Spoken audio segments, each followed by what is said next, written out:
ओम तत्सत् श्रीमते रामचंद्राय नमः। ओम परमहंसास्वादित चरणकमलचिन्मकरन्दाय भक्तजनमानसनिवासाय श्रीरामचंद्राय नमः। वागीशा यस्य वदने लक्ष्मीर्यस्य च वक्ष्यसि यस्यास्ते हृदये संवित् तं नृसिंहमहं भजे। विश्वसर्ग विसर्गादि नवलक्षणलक्षितं श्रीकृष्णाख्यं परं धामं जगद्धाम नमामित। श्री सीतानाथ समारंभं श्रीरामानंदार्य मध्यमम् अस्मदाचार्य पर्यन्तं वन्दे श्री गुरु परंपराम्। नारायणं नमस्कृत्य नरं चैव नरोत्तमं देवीं सरस्वतीं व्यासं ततो जयमुदीरयेत्। श्रीराम जय जय राम श्रीराम जय राम। आज हम कार्तिक महात्म्य के तीसरे दिवस के कथा में प्रवेश करेंगे। इसमें तुलसी वृक्ष के आरोपण और देव पूजन की विधि का वर्णन किया गया है। तुलसी पूजन का पिछले अध्याय में हम श्रवण किए थे कि कार्तिक का नियम क्या है और कार्तिक में दीपदान करने से क्या होता है और आकाश दीपदान कैसे किया जाता है। आज हम तुलसी वृक्ष के आरोपण के बारे में श्रवण करेंगे। कार्तिक में जो विष्णु भक्त पुरुष प्रातःकाल में स्नान करके पवित्र होकर तुलसी दल से भगवान दामोदर का पूजा करता है वो निश्चय ही मोक्ष को प्राप्त कर लेता है। अगर कोई भक्ति से रहित है वो सुवर्ण आदि से भगवान की पूजा करने से भी भगवान ग्रहण नहीं करते हैं, पर तुलसी से पूजा करने से भगवान उसको ग्रहण करते हैं। तुलसी के आधे पत्ते से भी कोई भगवान के पूजन करे तो स्वयं भगवान उसको दर्शन देते हैं, अपना धाम प्रदान करते हैं। तुलसी का बहुत ज़्यादा महात्म्य है। सालग्राम भगवान को तुलसी अर्चन के लिए प्रदान करना चाहिए। अगर स्वयं अधिकृत हो तो तुलसी उनके ऊपर चढ़ाना चाहिए, अगर अधिकृत नहीं है तो उनके सहस्रार्चन के लिए रोज तुलसी अर्पण करना चाहिए। ये बहुत ज़्यादा पुण्यदायी है, सबसे ज़्यादा पुण्यदायी है। पूर्व काल में भक्त विष्णुदास भक्ति पूर्वक तुलसी पूजन से विष्णु धाम को चले गए और राजा चोल उनके तुलना में गौण हो गए। अब तुलसी का महात्म्य सुनो। वो पाप नाश करने वाला कथा है, पुण्य को वृद्धि करने वाला कथा है। ये इतना तुलसी के वृक्ष को अगर कोई लगाता है उससे जितना पुण्य मिलता है सहस्र युगों तक ब्रह्मलोक में प्रतिष्ठित होता है। सहस्र युग कोई तुलसी संयुक्त जल में स्नान करता है सभी पापों से मुक्त होकर विष्णु लोक का आनंद अनुभव करता है। जो लगाने के लिए तुलसी का संग्रह करता है और तुलसी का वन तैयार करता है, वृक्ष का रोपण करता है, वो पाप मुक्त होकर ब्रह्म भाव को प्राप्त होता है। जिसके घर में तुलसी का बगीचा विद्यमान है वो घर तीर्थ के समान है, वहाँ जमराज के दूत नहीं आते हैं, इतना पवित्र है। तुलसी वन सब पापों को नष्ट करने वाला है, पुण्यमय है, अभिष्ट कामनाओं को देने वाला है। जो श्रेष्ठ मानव तुलसी का बगीचा लगाता है वो जमराज को नहीं देखते। जो मनुष्य तुलसी काष्ठ युक्त गंध को धारण करता है उसका क्रियमाण पाप शरीर को स्पर्श नहीं करता है। तुलसी का जो लकड़ी है, शुष्क काष्ठ है, उसको चंदन के साथ घिसकर भगवान को अर्पित करना चाहिए। फिर वो प्रसादी चंदन मस्तक पर लगाना चाहिए, उसी को हरि चंदन बोला जाता है। इतना महात्म्य है उसका। जहाँ तुलसी वन की छाया है वहाँ पितरों की तृप्ति के लिए श्राद्ध करना चाहिए। जिसके मुख में, कान में, मस्तक पर तुलसी की पत्ता दिखाई देता है यमराज भी उसके तरफ दृष्टि नहीं डालते हैं। जो आदर पूर्वक तुलसी की महिमा सुनता है वो सब पापों से मुक्त हो जाता है, सुनने मात्र से। पूर्व काल की बात है, काश्मीर में हरिमेधा और सुमेधा नामक दो ब्राह्मण थे जो विष्णु भगवान की भक्ति में संलग्न थे। उनके हृदय में सबके प्रति दया थी। वे भगवत तत्वों को यथार्थ रूप से समझते थे। किसी समय वो तीर्थ यात्रा के लिए चले गए। वहाँ पे बीच में तुलसी का वन देखे। सुमेधा वो वन को परिक्रमा किए, भक्तिपूर्वक प्रणाम किए। हरिमेधा प्रसन्नता के लिए बार बार पूछे कि तुलसी को आपने प्रणाम क्यों किया, इसका महात्म्य क्या है। तब सुमेधा बोले, यहाँ धूप सता रही है, इसलिए हम लोग बरगद के समीप चलते हैं, वहां पे छाया में बैठकर बातचीत करेंगे। वहां विश्राम करके सुमेधा ने हरिमेधा से कहा, पूर्व काल में दुर्वासा के शाप से जब इंद्र का ऐश्वर्य छिन गया था, उस समय ब्रह्मादि देवता और असुर मिलकर क्षीर सागर का मंथन किया, समुद्र मंथन। उससे ऐरावत हाथी, कल्प वृक्ष, चंद्रमा, लक्ष्मी, उच्चैश्रवा घोड़ा, कौस्तुभ मणि, धन्वंतरी भगवान विष्णु और औषधियां प्रकट हुई। तदनंतर अजरता और अमरता प्रदान करने वाला अमृत कलश दोनों हाथ में लेकर भगवान धन्वंतरी प्रकट हुए। उसी समय उनके नेत्रों से आनंदाश्रु कुछ अमृत के ऊपर गिर गए। उससे तत्काल मंडलाकार तुलसी उत्पन्न हुई। तुलसी उत्पन्न की ये कथा दूसरे कहीं नहीं मिलती। अमृत से भगवान नारायण के अश्रु से तुलसी का उत्पन्न हुआ है। इसी प्रकार वहां प्रकट हुई लक्ष्मी और तुलसी को ब्रह्मादि देवताओं ने भगवान श्री हरि की सेवा में समर्पित किया। भगवान उनको ग्रहण किए, तुलसी जी को भी और लक्ष्मी जी को भी। तब से तुलसी जी को भगवान विष्णु की प्रिया बोलना प्रारंभ किया गया। भगवान के समान तुलसी जी का पूजन किया जाता है। जैसे भगवान का पूजन होता है, वैसे ही तुलसी जी का पूजन किया जाता है। सुमेधा इस प्रकार कहकर सूर्य के समान अत्यंत तेजस्वी विशाल विमान उनके निकट दिखाई पड़ा। वो बरगद के वृक्ष जो था वो नीचे गिर गया।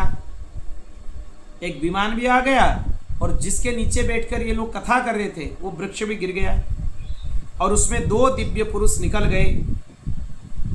वो दोनों हरिमेधा और सुमेधा जी को प्रणाम किए। वो पूछे कि आप दोनों कौन हैं, आप यहां से कैसे निकले। वो बोले, विप्रवर, आप दोनों ही हमारे माता पिता और गुरु बंधु सब कुछ हैं।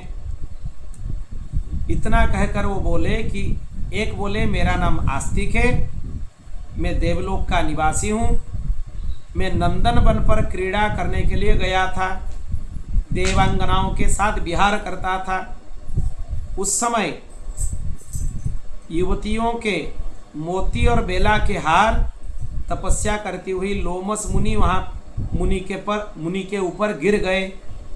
उनको बहुत ज्यादा क्रोध हुआ। वो सोचे स्त्रियों का तो कोई अपराध नहीं है, क्योंकि स्त्री तो परतंत्र है। वो आस्तिक को शाप दे दिए, तू ब्रह्म राक्षस होकर बरगद के वृक्ष पर निवास कर। फिर मैंने विनय पूर्वक उनको प्रश्न किया, यहाँ से मेरी मुक्ति कैसे होगी। तब वो बोले कि कोई ब्राह्मण से जब तुम विष्णु नाम और तुलसी जी की महिमा सुनेगा तब तत्काल तुझे मोक्ष प्राप्त हो। इसी तरीके से आस्तिक को मोक्ष मिला।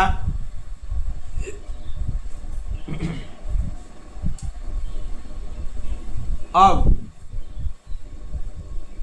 दूसरे साथी जो उनके साथ थे उनका बात सुनाया गया।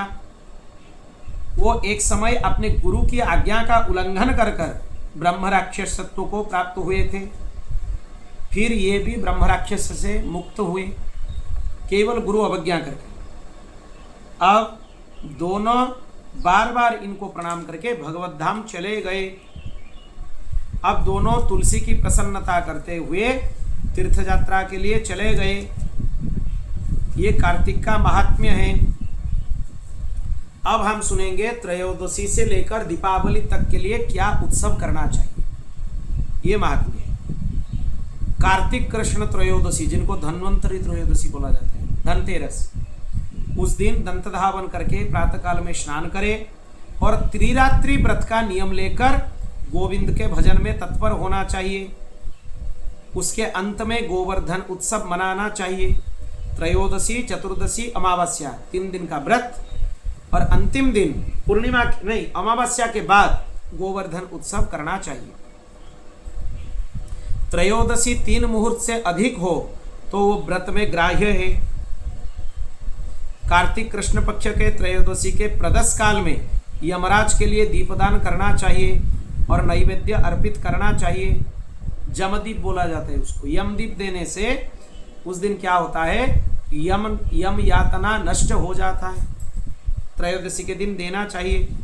एक दिन यमदूतों ने यमराज से कहा, ऐसे महोत्सव के अवसर पर जीव अपने जीवनों से वियुक्त ना हो, उसके लिए आप उपाय वर्णन कीजिए।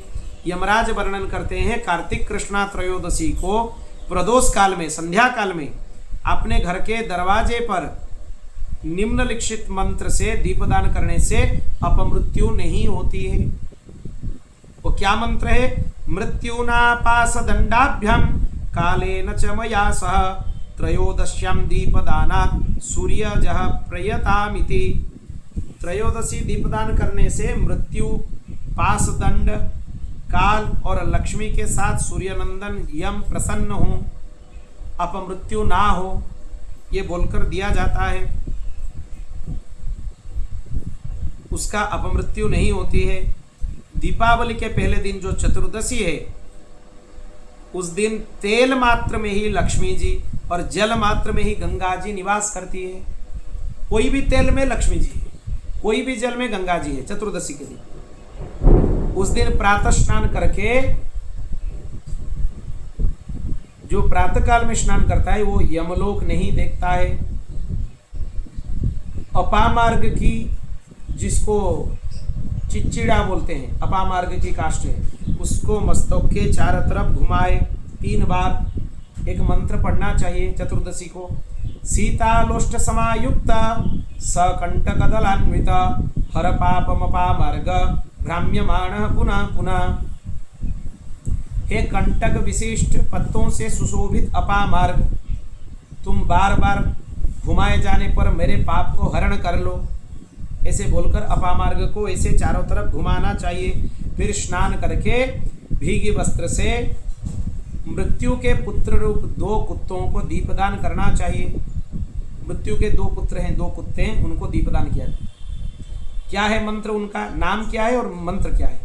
सुनकौ श्याम सबलौ भ्रातरौ यम सेवकौ तुष्टौ स्यातं चतुर्दश्याम दीपदानेन मृत्युजौ। काल और चितकवरे रंग के 2 श्वान जो मृत्यु के पुत्र हैं, यमराज के सेवक हैं, आपको हम दीपदान करते हैं, उससे आप प्रसन्न हो जाइए।